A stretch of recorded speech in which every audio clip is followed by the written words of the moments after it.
So we're in Italy now. Yes. And we came in, I mean, the Italian roads, first of all, an experience. And I mean, they're spectacular. Lots of tunnels and bridges. Tunnels and bridges. And traffic. And lots of traffic.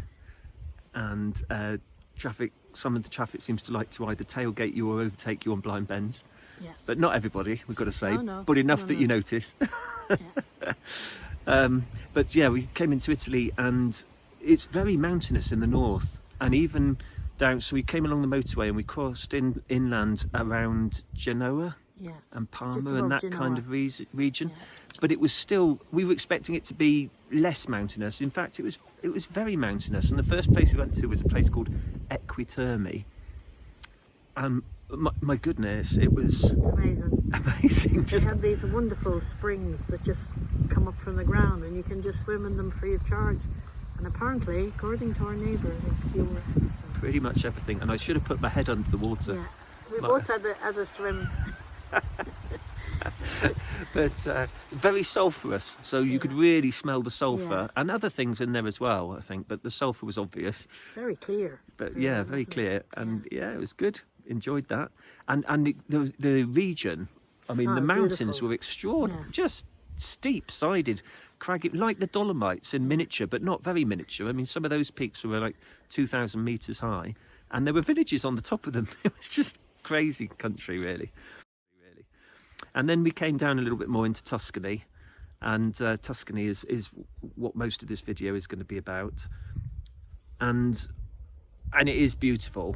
I mean, it really is. You can understand why people talk about Tuscany, but it is busy. It's the busiest place as an area that we've been to. But the airs have been fantastic in Tuscany and Umbria. We've found amazing places to stop, all free of charge.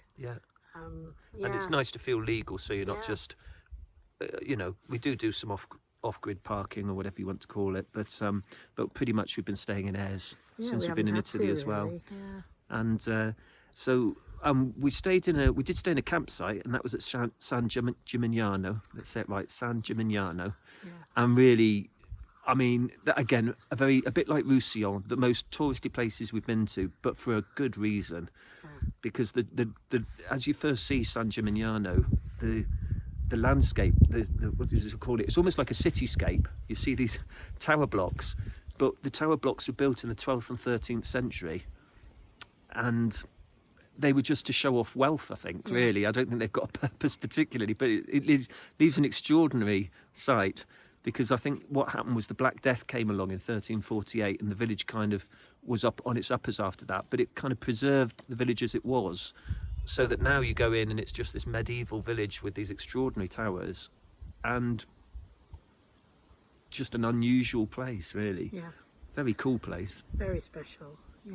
Yeah. Lovely square. Yeah. Piazza, as they call them here. Piazza, yeah. Yeah. But we've seen some amazing villages in Tuscany, and Yeah. when you're driving, the roads are like what you see sometimes in the movies. They're just wide open spaces with these cypress trees. Yeah. Just in line, sometimes incredible. And you get those little sandstony houses, or I don't know what they're made of, but light coloured houses. These sort of just beautiful houses in the landscape. And so we've had a wonderful time, really. We're having a great time, really lucky. And we're lucky with the weather. I mean, it wasn't a nice day yesterday. We came up to Castellucio yesterday and it was heavy cloud and lots of rain, but that was okay. It was nice to have a break.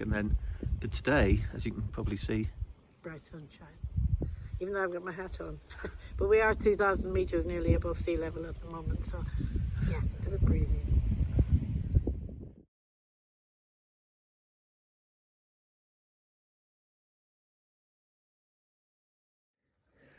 So we're in Castellucio, and this is a place we've been once before in 2008, and since then they've had a couple of earthquakes, sadly, but the village is still surviving, and in fact there's an air for the motorhomes, and there's loads of restaurants actually which weren't here last time we were here. Yeah.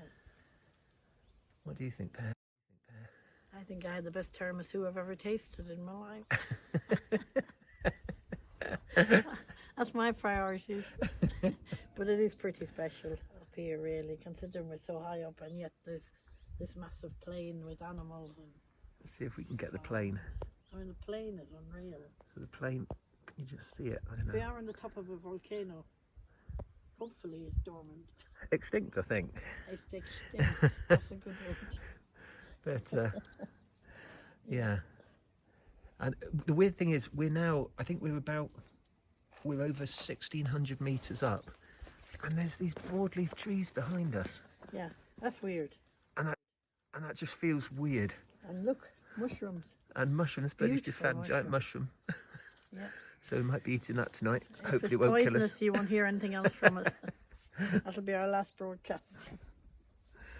But it's so beautiful, ridiculously beautiful up here. It's quite a special place, really, because you can probably see we're just up amongst the mountaintops. They're the Sibillini Mountains, and I don't know if I can get this in.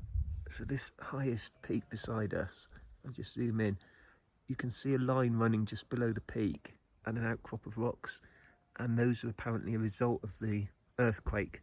That was where one of the landslips was, and I think the crop of rocks wasn't there before, but it's there now. So yeah.